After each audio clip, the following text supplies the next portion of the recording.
तो सोचिए, अगर यूनिवर्स का एक फैक्ट्री रीसेट बटन हो तो क्या होगा? फैक्ट्री रीसेट मतलब सब कुछ डिलीट? हाँ, पूरी तरह से सफाचट और फिर एक नई शुरुआत।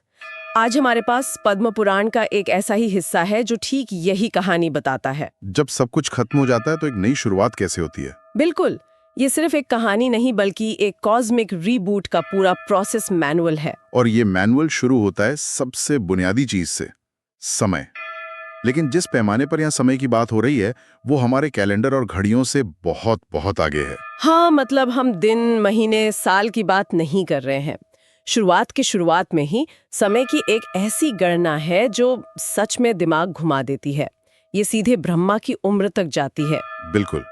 और इसको समझने के लिए सबसे पहले ये जानना जरूरी है कि यहाँ समय को लीनियर नहीं देखा गया है। एक सीधी रेखा में नहीं है। नहीं, ये चक्रीय है, साइक्लिकल है। इसकी सबसे छोटी इकाई है निमेष, यानी पलक झपकने में लगने वाला समय। अच्छा। वहां से शुरू किया, फिर 15 निमिष से एक काष्ठा, 30 काष्ठा से एक कला, और ऐसे ही इसे गुणा करते करते वो एक ऐसे पैमाने पर पहुंच गए जहां ब्रह्मा का सिर्फ एक दिन, जिसे कल्प कहते हैं, हाँ, वो हमारे आज के हिसाब से करीबन 4.5 अरब साल के बराबर होता है। 4.5 अरब साल। वो तो हमारी पृथ्वी की भी उम्र है लगभग। लगभग उतनी ही। मतलब हमारा पूरा इतिहास, डायनासोर से लेके इंटरनेट तक, ब्रह्मा के लिए शायद ही कॉफी ब्रेक जितना भी नहीं है। ये सोचना ही कमाल का है। सही कहा। और इसी एक दिन में सत्ययुग, त्रेता, द्वापर और कलयुग के 1000 चक्र घूम जाते हैं। 1000, और हर कल्प में 14 मनु भी होते हैं। हाँ, जो एक तरह से मानव जाति के पूर्वज या प्रशासक हैं। ये पूरा सिस्टम एक विशाल ब्रह्मांडीय घड़ी की तरह है जो लगातार चल रही है, बन रही है, मिट रही है, बस। तो ठीक है, समय का ये विशाल चक्र समझ में आता है, लेकिन अब कहानी उस पॉइंट पर आती है जहां ये घड़ी एक चक्कर पूरा करती है। ब्रह्मा का दिन खत्म होता है और रात शुरू होती है। तो फिर क्या होता है? प्रलय, महाप्रलय। सब कुछ वापस अपने मूल तत्वों में विलीन हो जाता है। सब कुछ? सब कुछ। स्रोत बताते हैं कि पूरी पृथ्वी, सारे लोग जल में डूब जाते हैं। चारों तरफ सिर्फ पानी ही पानी है, और ब्रह्मा जी उस आदि कारण जल में शेषनाग की शैया पर योग निद्रा में लीन है। एक तरह से यूनिवर्स स्लीप मोड में चला गया है। बिल्कुल। और फिर जब ब्रह्मा जी की नींद खुलती है तब नई सृष्टि की शुरुआत होती है। लेकिन एक प्रॉब्लम है, पृथ्वी तो उस अथाह जल में कहीं खो चुकी है। उसे वापस कौन लाएगा? और यहीं पर कहानी का एक बहुत ही शक्तिशाली मोड़ आता है। ब्रह्मा जी पृथ्वी का उद्धार करने के लिए भगवान विष्णु का ध्यान करते हैं, और भगवान एक यज्ञ वराह का रूप धारण करते हैं। यज्ञ वराह, ये सिर्फ एक जंगली सुअर नहीं है, है ना? नहीं, ये यज्ञ वराह है जो कर्म और संकल्प का प्रतीक है। ये एक जबरदस्त इमेज है। भगवान एक सुअर का रूप लेकर उस अथाह सागर में उतर रहे हैं। स्रोत में इसका वर्णन भी बड़ा जीवंत है। हाँ, वो अपनी थोतनी से पृथ्वी को खोज निकालते हैं और अपनी दाढ़ पर उठाकर उसे ऊपर लाते हैं। और जब वो ऐसा कर रहे होते हैं तब क्या होता है? एक बहुत दिलचस्प बात होती है। जब वराह रूपी भगवान पाताल लोक में पृथ्वी के पास पहुंचते हैं तो पृथ्वी देवी खुद उनकी स्तुति करती हैं। वो कहती हैं, आप ही जगत के आधार है, आप ही परमात्मा है। अच्छा। और जब वो पृथ्वी को लेकर ऊपर आ रहे होते हैं तो जनलोक में बैठे ऋषि मुनि उनकी स्तुति करते हैं, और उनकी स्तुति में एक गहरा दार्शनिक बिंदु छिपा है। वो क्या है? ऋषि कहते हैं कि जो अज्ञानी लोग हैं वो इस जगत को पदार्थ रूप में देखते हैं। मतलब मिट्टी, पत्थर, पानी? हाँ, जो चीजें हमें अपनी आंखों से दिखती हैं। बिल्कुल। लेकिन ज्ञानी पुरुष इसे ज्ञान स्वरूप और आपका ही रूप समझते हैं। ये सीधे सीधे अद्वैत दर्शन की ओर इशारा है। एक मिनट, मतलब जब ऋषि उस वराव अवतार को देख रहे हैं तो वो सिर्फ एक बचाने वाले को नहीं देख रहे हैं। बिल्कुल नहीं, वो देख रहे हैं कि ये जल, ये डूबी हुई पृथ्वी, वो विशाल वराह और खुद वो, ये सब एक ही परम चेतना का हिस्सा है। बचाने वाला, बचाई जाने वाली चीज और बचाने का कार्य, तीनों एक ही हैं। एक ही है। ये दुनिया को देखने का एक बिल्कुल अलग नजरिया है। ये सिर्फ एक रेस्क्यू मिशन नहीं है, ये सृष्टि के एकत्व का उत्सव है। वाह! तो भगवान वराह ने स्टेज तैयार कर दिया है। पृथ्वी अब अपनी जगह पर है, एक खाली कैनवस की तरह।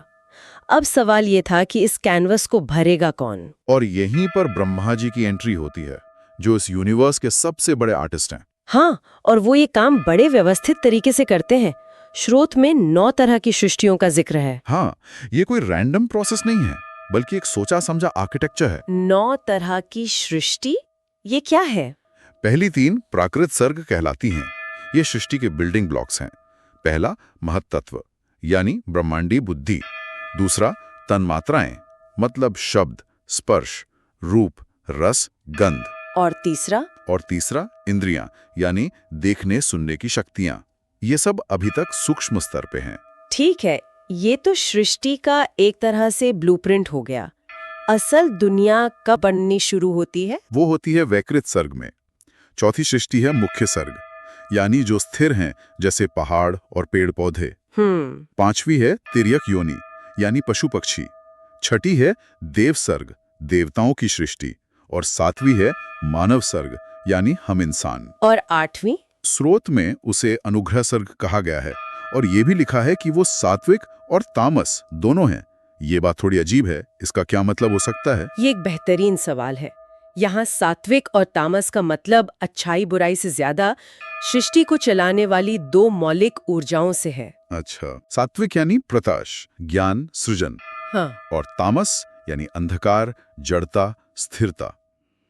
अब सोचिए, सिर्फ सृजन ही होता रहे तो अराजकता फैल जाएगी। हाँ, चीजों को स्थिर भी रखना जरूरी है। बिल्कुल, उन्हें एक रूप में बनाए रखने के लिए तामसिक गुण भी जरूरी हैं। तो ये सृष्टि के संतुलन का सिद्धांत है। प्रकाश और अंधकार दोनों एक ही डिजाइन का हिस्सा हैं। ठीक है, ये वर्गीकरण तो समझ आता है, लेकिन अब कहानी और भी ज्यादा विचित्र हो जाती है। स्रोत बताता है कि ब्रह्मा जी ने अपने शरीर के अलग-अलग अंगों से अलग-अलग प्राणियों को बनाया। हाँ, जैसे अपनी जांघ से असुरों को, मुख से बकरों को, पेट से गाय भैंसों को। ये कल्पना करना भी थोड़ा अजीब है। क्या इसे सीधे सीधे ऐसे ही समझा जाना चाहिए? नहीं, मेरे ख्याल से यहाँ प्रतीक को समझना ही सबसे जरूरी है। ये कोई बायोलॉजिकल डिस्क्रिप्शन नहीं है। तो फिर ये क्या है? ये कॉस्मिक फंक्शंस का एक नक्शा है, जिसे शरीर के रूप में दिखाया गया है। जैसे ब्रह्मा जी ने अपने 4 मुखों से 4 वेदों को प्रकट किया। मुख ज्ञान और वाणी का प्रतीक है। तो ज्ञान की उत्पत्ति मुख से हुई, समझ गए। हाँ, इसी तरह हर अंग एक खास गुण या ऊर्जा से जुड़ा है, और उसी गुण वाले प्राणियों की उत्पत्ति वहां से दिखाई गई है। ये एक तरह की पोएटिक बायोलॉजी है।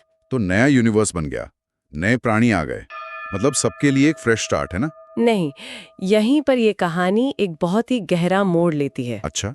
स्रोत में एक लाइन है जो सब कुछ बदल देती है। वो कहती है कि जो प्राणी पूर्व कल्प में जैसे कर्म करते थे, वे इस नए जन्म में भी उन्हीं कर्मों में खुद ब खुद प्रवृत्त हो जाते हैं। क्या मतलब? मतलब प्रलय और फैक्ट्री रीसेट का कोई फायदा नहीं हुआ? ये कुछ ऐसा है जैसे आप कंप्यूटर गेम का नया लेवल शुरू तो करते हैं, लेकिन आपका कैरेक्टर अपने पुराने स्किल्स, ताकत और कमजोरियों के साथ ही मैदान में उतरता है। बिल्कुल सही पकड़ा। प्रलय ने बोर्ड तो साफ कर दिया, पर खिलाड़ियों की आदतें, उनके संस्कार नहीं बदले। ब्रह्मा सिर्फ एक नया मंच तैयार करते हैं, पर हर जीव अपने पिछले कर्मों की स्क्रिप्ट लेकर ही उस पर आता है।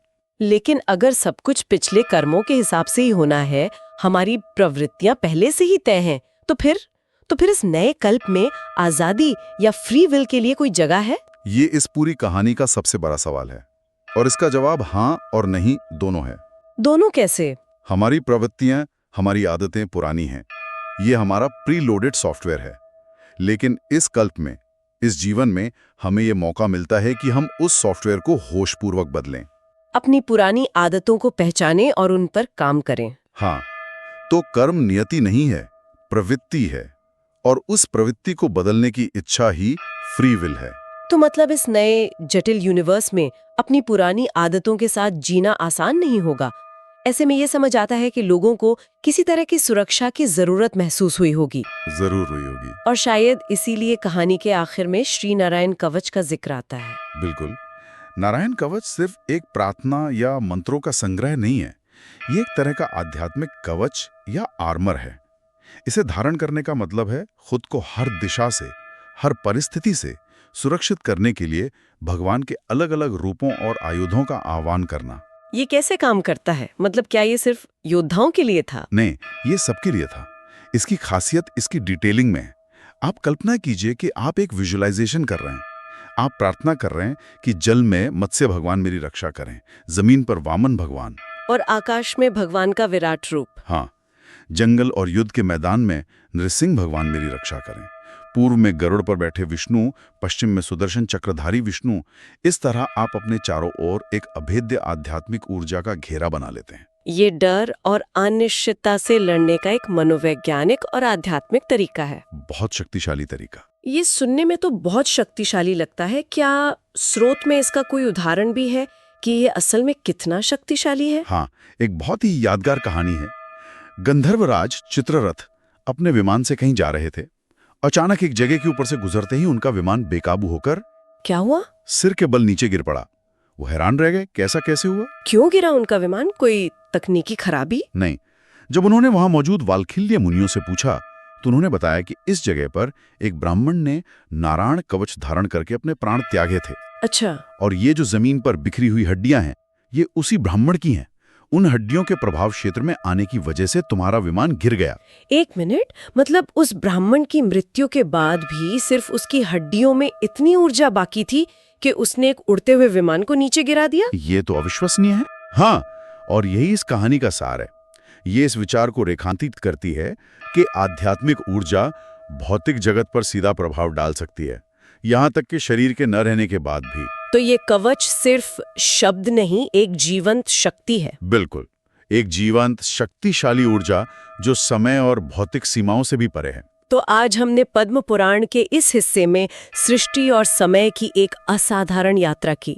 हमने ब्रह्मांडीय समय की विशाल गणना से शुरुआत की, फिर भगवान के वराह अवतार द्वारा पृथ्वी के उद्धार को देखा और ब्रह्मा द्वारा विभिन्न जीवों की जटिल रचना प्रक्रिया को समझा। और हमने ये भी देखा कि कैसे कर्म का सिद्धांत हर नए चक्र में जीवों के साथ वापस आता है, जिससे आजाद इच्छा का एक गहरा सवाल उठता है। और अंत में नारायण कवच जैसी आध्यात्मिक प्रथाओं को इस जटिल दुनिया में सुरक्षा और शक्ति के स्रोत के रूप में कैसे देखा गया। इस पूरी चर्चा के बाद एक विचार मेरे मन में अटक गया है। स्रोत कहता है कि ब्रह्मा ने कल्प के शुरू में वेद के अनुसार ही प्राणियों के नाम, रूप और कर्तव्य निश्चित किए, और सभी पदार्थ पूर्व कल्प के अनुसार ही प्रकट होते हैं। ये एक बहुत महत्वपूर्ण बिंदु है। तो मेरा सवाल ये है कि अगर सृष्टि का हर चक्र, हर प्राणी, उसका नाम, रूप और काम सब कुछ एक पूर्व निर्धारित पैटर्न का ही पालन कर रहा है, तो क्या इस ब्रह्मांड में सच में कुछ भी नया होता है? क्या इसमें नवीनता के लिए कोई जगह है? हाँ, या सच्ची स्वतंत्रता के लिए कोई जगह है? या फिर ये यूनिवर्स सिर्फ एक ही कहानी को थोड़ी बहुत फेरबदल के साथ बार बार दोहरा रहा है?